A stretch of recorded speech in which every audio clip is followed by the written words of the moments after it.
के वीडियो में मैं लुकिज्म सीजन 2 के एपिसोड नंबर 9 को पूरा एक्सप्लेन करूंगा, जिसमें मानवा का चैप्टर नंबर 36 पूरा कवर होगा। तो अगर आपने इससे पहले के एपिसोड्स को नहीं देखा है तो उन वीडियो की लिंक मैंने डिस्क्रिप्शन में दे दी है।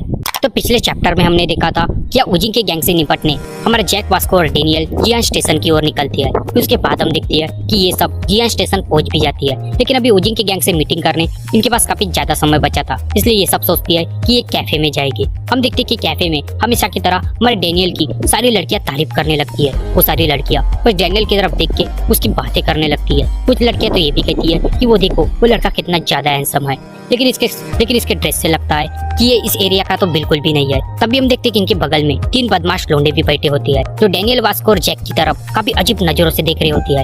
लेकिन वास्को को इनके देखने से घंटा भी फर्क नहीं पड़ता, या वास्को तो इनको फुल इग्नोर मारता है। डेनियल भी कुछ ऐसा ही करता है, वो इन सारे बंदों को एकदम नजरअंदाज कर देता है, क्योंकि यह डेनियल को थोड़ा डर भी लग रहा था। लेकिन जो हमारा जैक है वो इन तीनों बंदों के आंखों में आंखें डाल के काफी अजीब नजरों से देख रहा होता है। तभी जैक कहता है, आखिर ये बंदे हमारे तरफ ऐसी नजरों से क्यों देख रहे हैं, कहीं इन्हें मेरे हाथों से आज मरना तो नहीं। तभी डेनियल अपने मन में सोचने लगता है ये सिचुएशन तो काफी ज्यादा टफ है। फिर जैक इन 3 बंदों से काफी ज्यादा परेशान हो जाता है और वो वास्को से कहता है कि वास्को, क्या हम इन बंदों पे डायरेक्ट अटैक कर दे? तभी वास्को कहता है, चुप हो जाओ, चिल मारो, उन्हें एकदम इग्नोर करना स्टार्ट कर दो, और तो और हम किसी भी एरिया में किसी के भी ऊपर एकदम से अटैक नहीं कर सकते। वास्को कहता है कि क्या तुम मेरे लिए एक और दूध का ग्लास मंगा सकते हो? या वास्को की बात सुन के या जैक अपने मन में एकदम मजाक की आवाज में कहता है, मुझे सबसे पहले शायद तुम्हें ही मारना पड़ेगा। लेकिन जो हमारा डेनियल है वो वास्को की बात सुन के ये सोच रहा था कि ये बात खुद वास्को कह रहा है। या डेनियल अभी भी अपने मन में सोच रहा था कि इन्हें मीटिंग को काफी ज्यादा समय बचा है, इसलिए ये सब यहाँ कैफे में आ गए।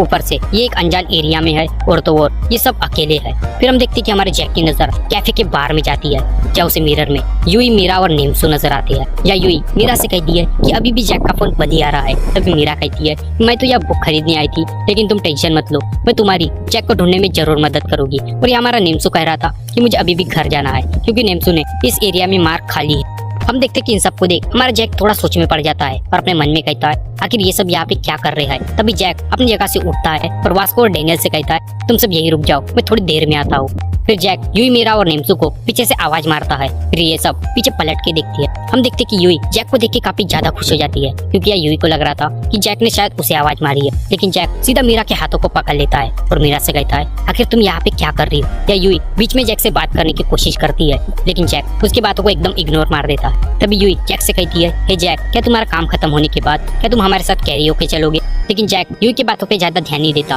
तभी मीरा कहती है, मैं तो यह बुक खरीदने आई थी, पर मैंने ये भी सोचा कि तुम्हारा काम खत्म होने के बाद मैं तुम्हारे साथ कहीं घूमने चलूं, लेकिन तुम तो शायद कैरियोके जा रहे हो। हम देखते कि भाई यूई अभी भी जैक से बात करने की कोशिश कर रही थी। यूई जैक से कहती है, हे जैक, आखिर तुम्हारा फोन क्यों बंद दिखा रहा था? लेकिन भाई जो जैक है वो यूई की बातों को एकदम नजरअंदाज करता है और मीरा से कहता है कि क्या हम मेरा काम खत्म होने के बाद एक साथ कैरियोके चले? इन सब की बात सुन के हमारा नेम्सुक कहता है कि क्या मैं भी तुम्हारे साथ कैरियोके चल सकता हूँ? तभी जैक कहता है, क्या तुम तो बिल्कुल भी मत चलना। ये सब यहाँ बातें कर रहे होती है कि तभी पीछे से वही 3 बंदे आती है, जो बंदे हमें कैफे में नजर आए थे। वो बंदे जैक को पहचान लेती है और जैक से कहती है, तो अच्छा तुम यहाँ पे हो, चलो आज देख लेते हैं कि इसमें कितना ज्यादा दम है। उन बंदों में से एक बंदा कहता है, क्या तुम थोड़ा साइड में चल के हमसे बात करोगे? या 3 बंदों को देख के मीरा, यूई और नेम्सू काफी ज्यादा डर जाती है। तब भी यूई इन 3 बंदों से पूछती है कि आखिर तुम कौन हो? या मीरा को भी रियलाइज हो जाता है कि या जैक ने कहीं ना कहीं फाइट की है। या जैक इन बंदों को समझाने की कोशिश करता है और कहता है कि मैं वो नहीं हूँ जो तुम समझ रहे हो। फिर हम देखते कि उन 3 बंदों की नजर या यूई और मीरा पे जाती है। वो बंदे मीरा और यूई की खूबसूरती देख के उनके प्यार में पड़ने लगते हैं। एक बंदा तो ये भी कहता है, जरा इन खूबसूरत लड़कियों को देखो, अगर इन लड़कियों के बारे में हम वुजिन को बताएं तो वुजिन तो काफी ज्यादा खुश हो जाएगा। या ये सब वुजिन की बात कर ही रहे होती है, तभी वहाँ एक बंदा आता है जो कहता है, आखिर किसकी पसंद नापसंद की बात हो रही है? और वो बंदा और कोई नहीं, खुद वुजिन होता है। वुजिन वहाँ आता है और कहता है, आखिर तुम ऐसा सोच भी कैसे सकती हो? मेरे पास ऑलरेडी हैरी जैसी एक खूबसूरत गर्लफ्रेंड है और मैं उनके चक्कर में तो बिल्कुल भी नहीं पड़ूंगा। या वुजिन को देख हमारा नेम्सू काफी ज्यादा घबरा जाता है। वो जैक से कहता है, हे जैक, ये वही बंदा है जिसने मेरे सारे पैसे छीने थे। लेकिन भाई जैक वो तो अभी भी मीरा को मना ही रहा था। या जैक का साथ वह यूई भी दे रही थी। या वुजिन की नजर वह जैक पे पड़ती है। वुजिन जैक की ओर आगे बढ़ता है और जैसे ही जैक पीछे पलट के देखता है, वैसे वुजिन जैक के ऊपर काफी जबरदस्त एक मुक्का मारता है, जिस मुक्के से जैक की हालत काफी ज्यादा टाइट हो जाती है। या जैक को कुछ रियलाइज भी नहीं होता कि आखिर उसके साथ क्या हुआ है। हम देखते कि जैक की ऐसी हालत देख या मीरा, यूई और नेम्सू काफी ज्यादा घबरा जाती है। वुजिन यहीं तक नहीं रुकता, वो लगातार जैक को मारते जाता है।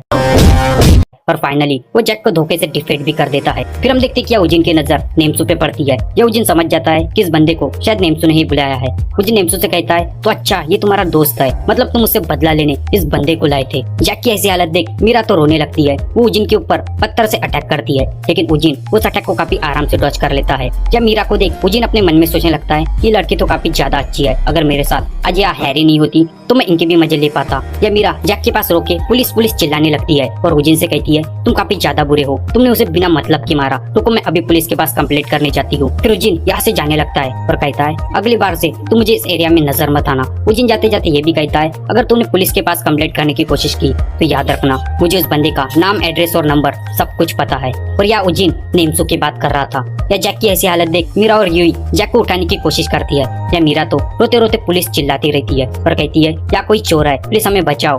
तभी जैक मीरा को पैर पकड़ लेता है और मीरा से कहता है हे मीरा क्या कोई मुझे मारे, तुम्हें ऐसा पसंद है? तभी मीरा रोते हुए कहती है ऐसा मैं क्यों चाहूंगी, मैं ऐसा बिल्कुल भी नहीं चाहती और तुम सबसे पहले हॉस्पिटल चलो। तभी जैक एकदम गुस्से में नेम्सू से कहता है हे नेम्सू अभी हमें उन बंदों से मिले कितना और समय बचा हुआ है। तब नेम्सू कहता है अभी हमारे पास और भी 20 मिनट बचे हुए हैं। फिर हम देखते कि यहाँ जैक एकदम गुस्से से पागल होने लगता है। या हम देख सकते हैं कि जैक की आंखों से या खून भी बह रहा था। जैक एकदम गुस्से में कहता है अभी ये सब खत्म नहीं हुआ है, असली लड़ाई तो अब शुरू होगी। फिर उसके बाद हमें उजिन नजर आता है जो अपनी गैंग के साथ हमेशा की तरह अपने बकरे का वेट कर रहा था। या उजिन का एक बंदा उजिन से पूछता है कि आज हमारा कस्टमर आखिर किस चीज को खरीदना चाहता है। तभी उजिन कहता है कि वही हमेशा की तरह वो इस जूतों को खरीदना चाहता है। या उजिन कहता है कि ये जूते हमारे लिए काफी ज्यादा लकी साबित हो रहे हैं और इन जूतों के कारण हमने काफी ज्यादा पैसे कमाए हैं। या उजिन कहता है कि मुझे जूतों से याद आया मुझे वो कल वाला लड़का भी नजर आया था, लेकिन आज उसने अपने साथ एक और लौंडे को लाया था, लेकिन मैंने उसे भी काफी ज्यादा बुरी मार मारी। या उजिन अपने गर्लफ्रेंड से कहने लगता है कि हैरी आखिर हमारा कस्टमर कितने टाइम पे आने वाला है। या उजिन अपने गर्लफ्रेंड से ये भी कहता है अब तो तुम्हें सब कुछ पता चल गया है, मतलब तुम ये सब सीख चुकी हो और शायद मुझे तुम्हारे फेक आईडी से उन बंदों से बात करने की कोई जरूरत नहीं, क्योंकि वो काम तुम खुद भी कर सकती हो। या उजिन अपने गर्लफ्रेंड से बात ही कर रहा था, तभी उजिन को एक आवाज आती है तो अच्छा तुम सिर्फ यहाँ पे हो, और वो आवाज और किसी की नहीं कुछ जैक की होती है। या हम देखते कि जैक जिसके आँख के पास से अभी भी खून बह रहा था और वो उजिन से फाइट करने आया था। और यह जैक के साथ हमारा वास्को और खुद डैनियल भी था। यह जैक को देख के उजिन कहता है वो तुम तो फिर से आ गए। तभी उजिन के गैंग का एक बंदा उजिन से पूछता है क्या तुम इन्हें जानते हो? उजिन कहने लगता है आखिर तुम यहाँ फिर से क्यों लौट आए, और तो और क्या तुमने इन दो बंदों को मुझसे फाइट करने लाया है, और तो और क्या ये दो बंदे भी मुझसे मार खाना चाहते हैं? फिर यह उजिन अपने गैंग को बताने लगता है कि ये वही बंदा है जिसकी मैंने कुछ टाइम पहले काफी बुरी पिटाई की थी। यह उजिन इन तीनों को देख के फिर से कहता है कि मैं तुम्हारी भी बिल्कुल वैसी ही हालत करूंगा जैसी मैंने कल उस छोटे बच्चे की थी। यह उजिन की नजर नेम्सू पे भी पड़ती है और उजिन कहता है वो तो बच्चे तुम यहाँ फिर से लौट आए। ये उजिन की बातें सुन के वास्को को काफी ज्यादा गुस्सा आने लगता है। वो वहाँ उजिन से फाइट करने आगे बढ़ता है, लेकिन तब भी जैक अपने एक हाथ से वास्को को रोक देता है और एकदम गुस्से में कहता है कि अभी मेरी पारी है। और इसी के साथ ये चैप्टर और ये एपिसोड यही एंड हो जाता है। तो ये था लुकिज्म सीजन 2 का एपिसोड नंबर 9। तो अगर आपको वीडियो पसंद आई तो प्लीज वीडियो को लाइक करना, वीडियो को शेयर करना और प्लीज सब्सक्राइब करना मत भूलना। नेक्स्ट वीडियो भी काफी जल्दी लाने की कोशिश करूंगा।